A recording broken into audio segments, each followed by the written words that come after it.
Assalamualaikum warahmatullahi wabarakatuh. Semoga semuanya sehat dan selalu dilindungi oleh Allah Subhanahu wa Ta'ala. Kami dari kelompok 6 akan mempresentasikan tentang perilaku konsumsi dalam ekonomi Islam dan distribusi pendapatan dalam Islam. Kami kelompok 6 beranggotakan Ahmad Ridwan, yang berikutnya Yunita Meliana, dan saya sendiri Muhammad Fogia Raffi. Pemaparan materi yang pertama akan disampaikan oleh Mbak Yunita Meliana. Terima kasih. Assalamualaikum warahmatullahi wabarakatuh.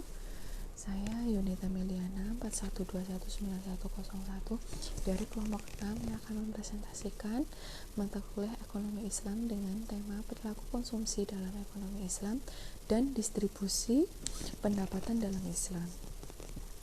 Perilaku konsumsi dalam Islam. Manusia adalah makhluk multidimensional. Di dalam diri manusia terdapat beberapa aspek yang menggerakkan manusia akan bertindak dan membutuhkan sesuatu.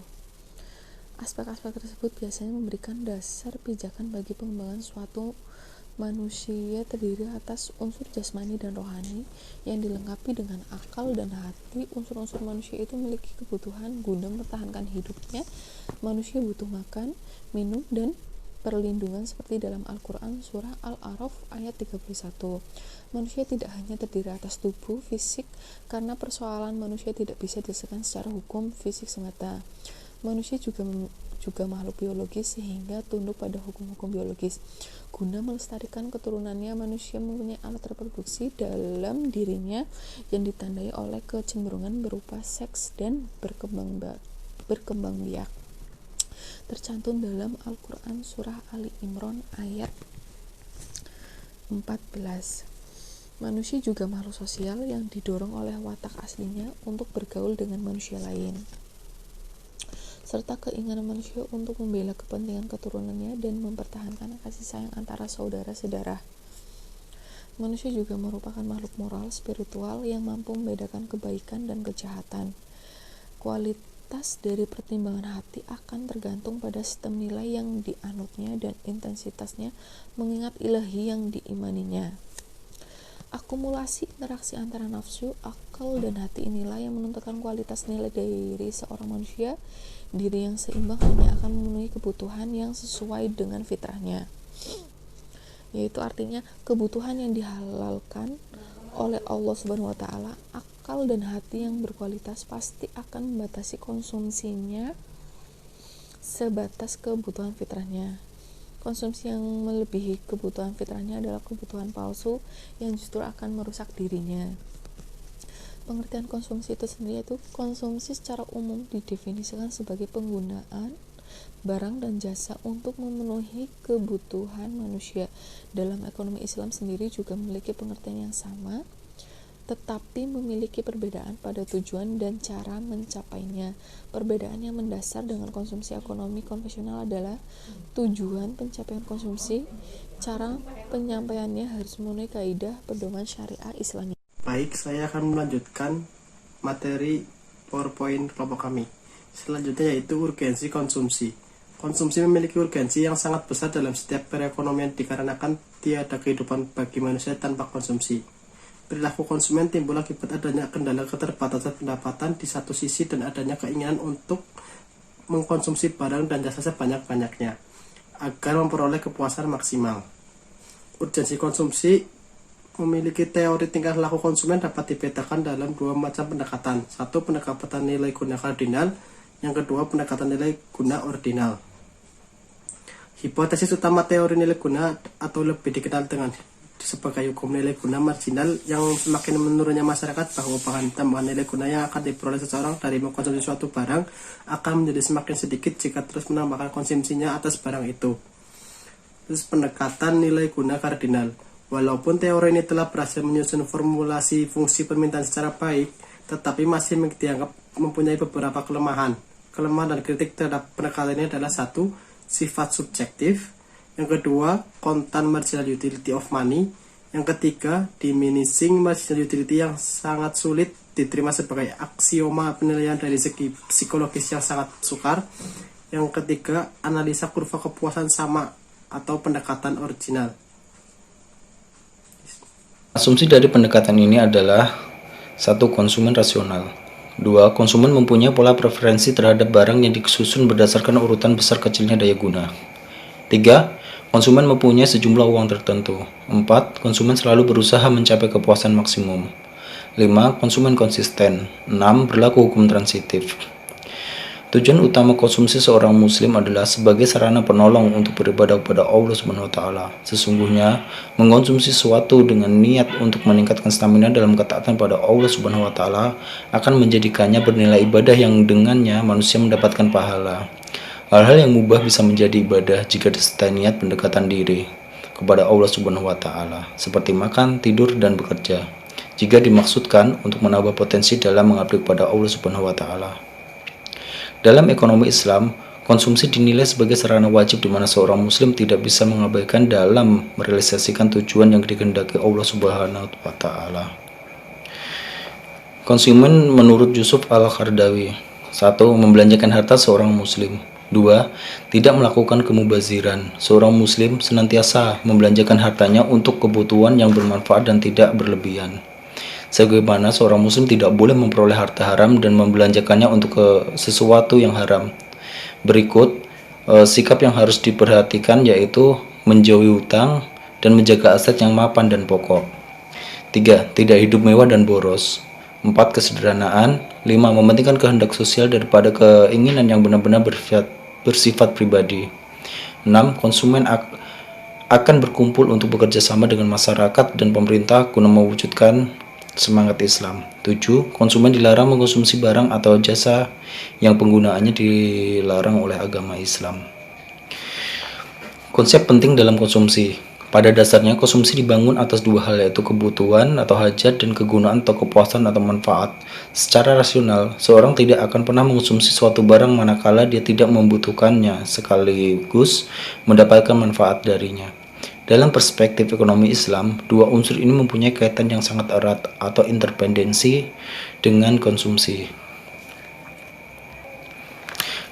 Konsep masalah dalam perilaku konsumen Islami. Dalam pandangan Islam, kepuasan didasarkan pada suatu konsep yang disebut dengan maslahah. Imam Satibi menggunakan istilah maslahah yang maknanya lebih luas dari sekedar utilitas atau kepuasan dalam terminologi ekonomi konvensional. Menurut Imam Satibi, maslahah adalah sifat atau kemampuan barang dan jasa yang mendukung elemen-elemen dan tujuan dasar dari kebutuhan manusia di muka bumi. Menurutnya, ada 5 elemen dasar, yaitu kehidupan atau jiwa, properti atau harta, keyakinan, intelektual, dan keluarga atau keturunan. Semua barang dan jasa yang mendukung tercapai dan terpeliharanya kelima elemen tersebut pada setiap individu disebut maslahah. Sifat-sifat maslahah. 1. Maslahah bersifat subjektif. 2. Maslahah orang per seorang akan konsisten dengan maslahah yang banyak. 3. Konsep maslahah mendasari semua aktivitas ekonomi Islam, masyarakat, baik produksi konsumsi maupun dalam pertukaran dan distribusi. Berdasarkan kelima elemen dasar di atas, maslahah dapat dibagi menjadi 2 jenis, yaitu maslahah terhadap elemen-elemen yang menyangkut kehidupan dunia dan akhirat. Maslahah terhadap elemen-elemen yang menyangkut hanya kehidupan akhirat. Dengan demikian, seorang muslim akan memiliki 2 pilihan. 1. Beberapa bagian pendapatnya yang akan dialokasikan untuk maslahah jenis pertama dan beberapa untuk maslahah jenis kedua. 2. Bagaimana memilih di dalam maslahah jenis pertama, berapa bagian pendapatannya yang akan dialokasikan untuk memenuhi kebutuhan kehidupan di dunia atau dalam rangka mencapai kepuasan di akhirat, dan berapa bagian untuk kebutuhan akhirat. Pada tingkat pendapatan tertentu, konsumen muslim karena memiliki alokasi untuk hal-hal yang menyangkut akhirat akan mengkonsumsi barang lebih sedikit daripada non-muslim. Hal yang membatasinya adalah konsep maslahah. Dalam membandingkan konsep kepuasan dengan pemenuhan kebutuhan yang terkandung di dalamnya, kita perlu membandingkan tingkat tujuan hukum syara, yakni antara lain 1. Daruriyah, 2. Tashiniyah atau menjaga aset, tidak hidup mewah atau boros, kesederhanaan. 3. Hajiyah, Keunggulan konsep maslahah: 1. Maslahah adalah objektif. 2. Maslahah individual akan terisi dengan maslahah sosial dan tidak seperti kepuasan individual yang seringkali menimbulkan konflik kepuasan sosial. 3. Konsep maslahah ditekankan pada semua aktivitas ekonomi dalam suatu masyarakat. Dalam hal ini, mungkin membandingkan kepuasan yang diperoleh si A ketika mengkonsumsi makanan yang baik dengan kepuasan yang didapat oleh si B yang mengkonsumsi barang yang sama dalam waktu yang sama. Prinsip konsumsi dalam perspektif Islam antara benda ekonomi satu dengan yang lain bukan merupakan substitusi yang sempurna. Terdapat benda ekonomi yang lebih berharga dan bernilai sehingga akan diutamakan dibandingkan pilihan konsumsi lainnya. Sebaliknya, terdapat benda ekonomi yang kurang atau tidak bernilai bahkan terlarang sehingga akan dijauhi. Selain itu, terdapat prioritas dalam pemenuhan konsumsi berdasarkan tingkat kemaslahatan yang dibutuhkan untuk menunjang kehidupan yang islami. Dengan demikian, preferensi konsumsi dan pemenuhannya akan memiliki pola sebagai berikut. 1. Mengutamakan akhirat daripada dunia. Pada tataran paling dasar, seorang muslim akan dihadapkan pada pilihan di antara mengonsumsi benda ekonomi yang bersifat duniawi dan bersifat ibadah. Konsumsi untuk ibadah bernilai lebih tinggi daripada konsumsi untuk duniawi, sehingga keduanya bukan merupakan substitusi sempurna. 2. Konsumsi untuk ibadah bernilai lebih tinggi karena orientasi kepada falah atau kebahagiaan yang akan mendapatkan pahala dari Allah Subhanahu wa taala sehingga lebih berorientasi kepada kehidupan akhirat. 3. Konsumsi untuk ibadah pada akhirnya adalah konsumsi untuk masa depan, sementara konsumsi duniawi adalah konsumsi untuk masa sekarang. Semakin besar konsumsi untuk ibadah, maka semakin tinggi falah yang dicapainya. Begitupun sebaliknya. 4. Hubungan antara kedua jenis konsumsi itu dijelaskan sebagai berikut. 1. Terdapat hubungan positif antara pencapaian tujuan falah dan kebutuhan konsumsi ibadah. 2. Terdapat hubungan negatif antara pencapaian tujuan falah sehingga kebutuhan konsumsi duniawi sebagai kebutuhan konsumsi duniawi. Menurut Abdul Manan, dalam melakukan konsumsi terhadap 5 prinsip dasar, yaitu prinsip keadilan, prinsip kebersihan, prinsip kesederhanaan, prinsip kemurahan hati, prinsip moralitas. Menurut Yusuf Al-Khadaw, ada beberapa norma dasar yang menjadi landasan dalam perilaku konsumsi muslim, antara lain: 1. Membelanjakan harta dalam kebaikan dan menjauhi sifat kikir. 2. Harta diberikan Allah Subhanahu wa taala kepada manusia untuk disimpan, ditimbun, atau sekedar dihitung, tetapi digunakan bagi maslahatan manusia sendiri serta sarana beribadah kepada Allah Subhanahu wa taala. Konsekuensinya, penimbunan harta dilarang keras oleh Islam dan memanfaatkannya adalah kewajiban. 3. Tidak membelanjakan harta yang bersifat mubazir atau sia-sia. 4. Seorang muslim senantiasa membelanjakan hartanya untuk kebutuhan yang bermanfaat dan tidak berlebihan. Beberapa sikap yang harus diperhatikan adalah: 1.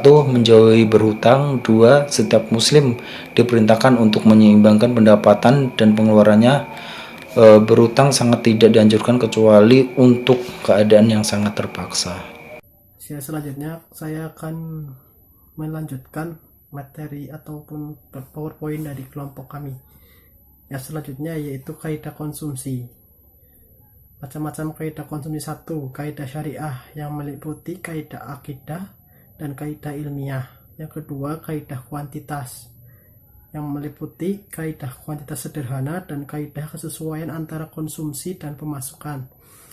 Yang ketiga, penyimpanan atau menabung dan pengembangan atau investasi. Yang ketiga, kaidah memperhatikan prioritas konsumen. Adapun macam-macam dari kaidah memperhatikan prioritas konsumen adalah: 1. Primer, 2. Sekunder, yang ketiga tersier. Yang 4, kaidah sosial. Kaidah sosial sendiri terbagi atas kaidah sosial kepentingan umat, yang kedua keteladanan, yang ketiga tidak membahayakan orang lain, dan yang kelima kaidah lingkungan. Yang keenam, kaidah larangan, mengikuti dan meniru. Selanjutnya yaitu perbedaan perilaku konsumen muslim dengan perilaku konsumen konvensional.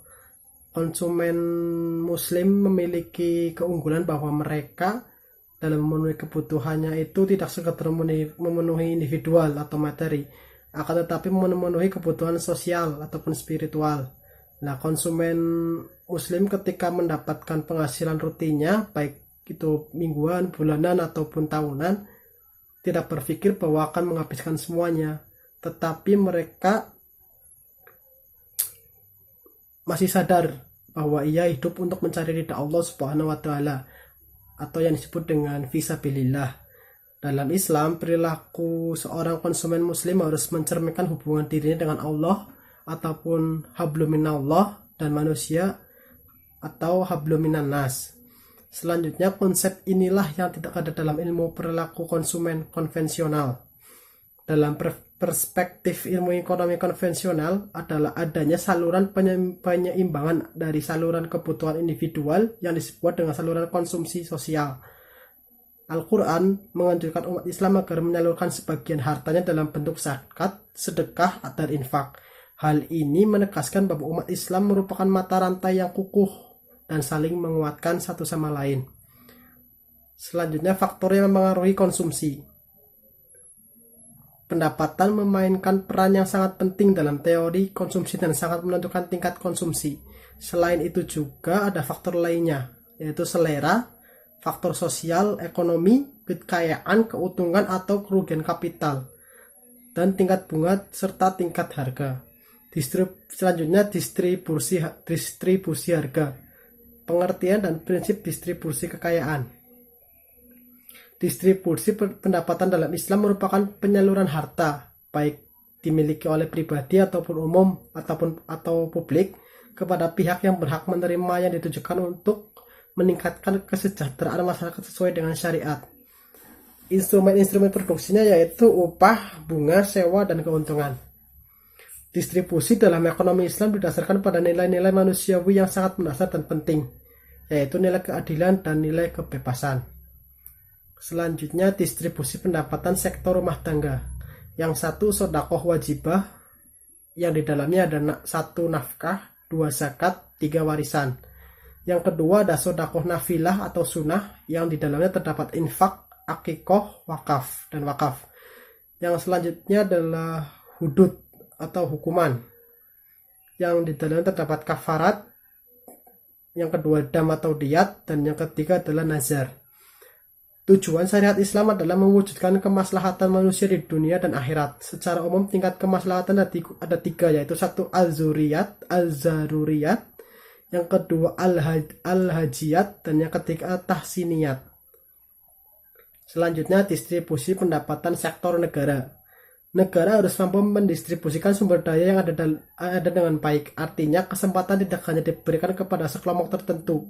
Kebijakan distribusi menganut kesamaan dalam kesempatan kerja, pemerataan, kesejahteraan, dan pemanfaatan lahan yang menjadi hak publik. Pembelaan kepentingan untuk kelompok miskin, menjaga keseimbangan sosial, serta investasi yang adil dan merata. Kebijakan pendapatan sektor industri.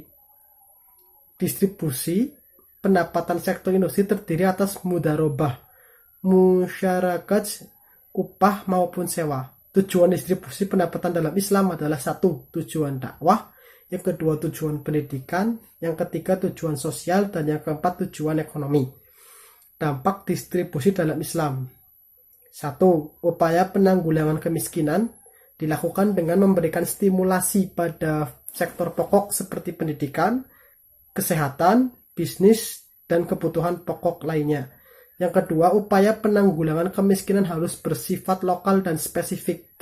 Yang ketiga, upaya penanggulangan kemiskinan dalam era otonomi daerah harus diikuti dengan perbaikan faktor produksi. Yang keempat, upaya penanggulangan kemiskinan harus dilakukan dengan pendekatan pembangunan ekonomi rumah tangga. Yang kelima, program penanggulangan kemiskinan harus merupakan program pembangunan yang produktif. Yang keenam, agenda penanggulangan kemiskinan harus menjadi agenda nasional. Yang ketujuh, penanggulangan kemiskinan merupakan gerakan masyarakat yang dilakukan oleh masyarakat. Yang kedelapan, dalam usaha dalam suasana demokrasi dan desentralisasi, upaya penanggulangan kemiskinan secara berkelanjutan tidak dapat lepas dari berbagai hal yang terkait. Yang kesembilan, operasional strategi penanggulangan kemiskinan harus dilaksanakan dengan menerapkan koordinasi, katekisasi, mediasi, dan fasilitasi. Demikian presentasi PowerPoint dari kelompok kami. Kurang lebihnya saya mohon maaf dan terima kasih. Wassalamualaikum warahmatullahi wabarakatuh.